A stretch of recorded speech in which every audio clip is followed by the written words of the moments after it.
and Dad were always into drugs. When we were younger, me and my brother were put into care for a bit, but at the time I was too young to understand why. I just thought they didn't love us. It was tough at school. The other mums and dads kept their kids away from us. The kids would skit us because our clothes were scruffy and I'd get angry and lash out, but that got me into trouble with the teachers. As I got older, I knew something wasn't right, that my mum and dad weren't like other kids' mums and dads. Dad left us when we were in juniors and we moved to another town.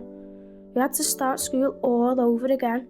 It was the same thing, getting bullied, getting called smackheads.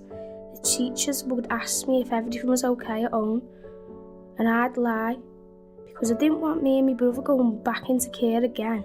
Mum started going out to the pub all the time, leaving us on our own. I had to look after my brother and make sure he ate and wasn't getting into trouble. Sometimes I looked after my mum too.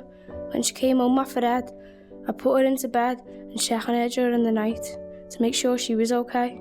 The older I got, the angrier I would get, and I'd take it out on myself, on my arms. I would constantly ring my mum when I was at school, and if she didn't answer, I'd kick off and refuse to do my work. I used to think it should be the other way around, her worrying about me. I didn't have any real friends, just sit in my bedroom with my headphones on, tried to block it all out. I always wanted to be a singer. I really liked Joni Mitchell. My dad used to play me Big Yellow Taxi all the time when I was little. I always sing it makes me happy. I was 16 when Mum died. She'd been missing for 3 days and they found her in an empty flat. It hit me hard because now I had no one. My brother was placed with foster parents and I was put in a hostel. I hated it. I've got my own daughter now, Lola. I'll make sure she knows she's loved and that I'm always here for her, always.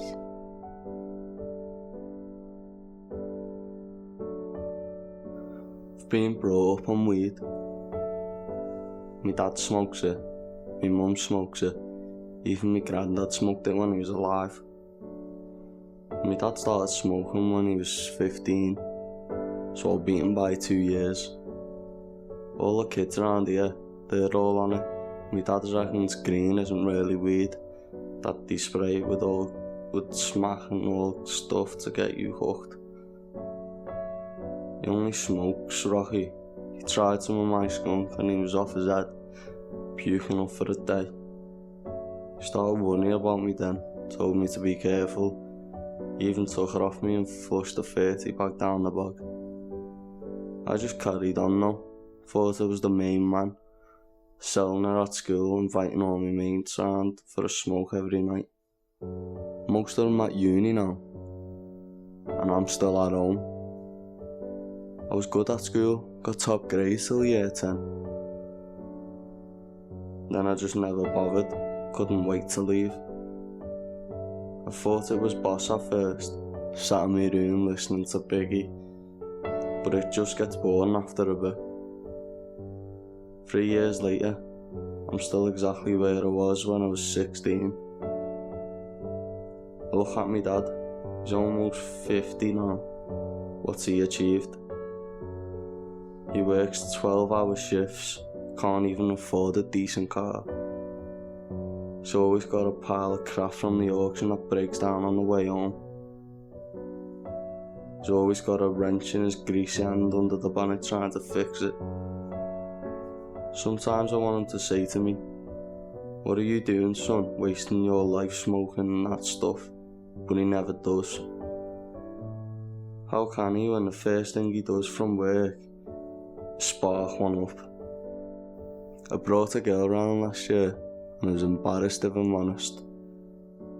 The house stinks of weed all the time. My mum and dad, they're nice people, but I don't want my kids to be brought up like I did. Mum says she's very busy at work and she needs a glass of wine or two to help her relax. Me and my sister, we do help around, help do housework. We've got a rota because, well, Mum doesn't get home till 7 o'clock and Dad works away for an oil company. We've got a big house. Mum says we all need to pull our weight, keep it clean and tidy. I make us tea every single night. Usually it's only putting a ready meal in the oven and Mum warms her up when she gets in from work. Then she usually goes on her laptop with a glass of wine. We just go upstairs, watch TV, or I go on Facebook. I've got over 200 friends on Facebook, but I don't see many of them outside of school. I think Mum gets lonely, and she usually is asleep before we go to bed. Sometimes we have to wake her up, and there's 1 or 2 empty bottles of wine on the table. Freddie's the worst. She goes out with her friends, comes home drunk, but carries on drinking whatever we've got in, wine, vodka. She plays music really loud too, which keeps us up. And then she's ill all weekend. So we miss doing all the things that we used to do when Dad was here. It's not the same. I spoke to Dad about it on Skype, and he just said it's nothing to worry about. Just make sure that we help out, you know, it's difficult for her being on her own. I think it's difficult for me too. I get lonely as well. I wanted to sleep over for my 13th birthday, but Mum wouldn't let me. She said we'd make too much noise and she had to be up early for work the next day. Mum likes the house to be clean. She gets angry if things are out of place. Once I smashed a vase, she grounded me for a whole week. I missed my friend Jessica's party, and I was the one left out again. My grandma comes round every Sunday, and Mum hides empty bottles in the garage. I think I should say something to Grandma. I'm scared in case it gets me into trouble. I wish Dad would come home more often, because Mum's happy then. He says if he didn't work away, he wouldn't afford to go to Florida every year. But I'd rather him live with us again. Things were better then. Mum was better then.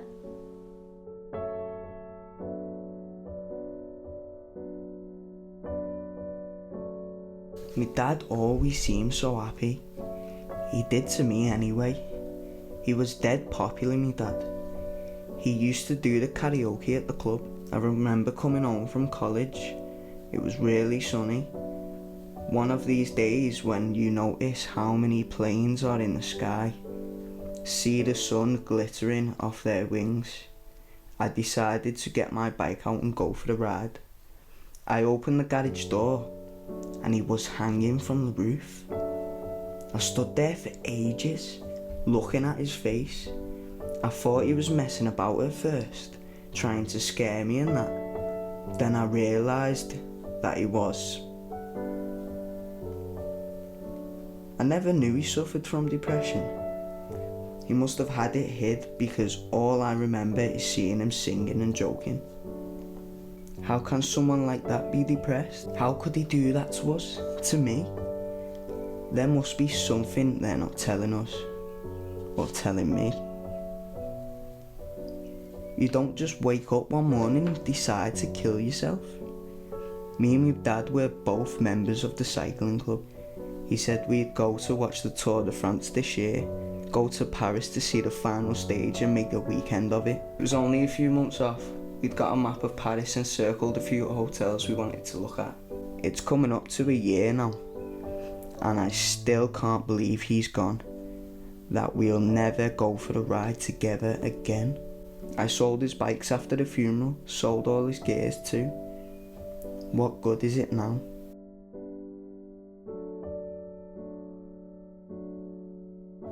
Since I was 6, my mum has been in and out of hospital all the time.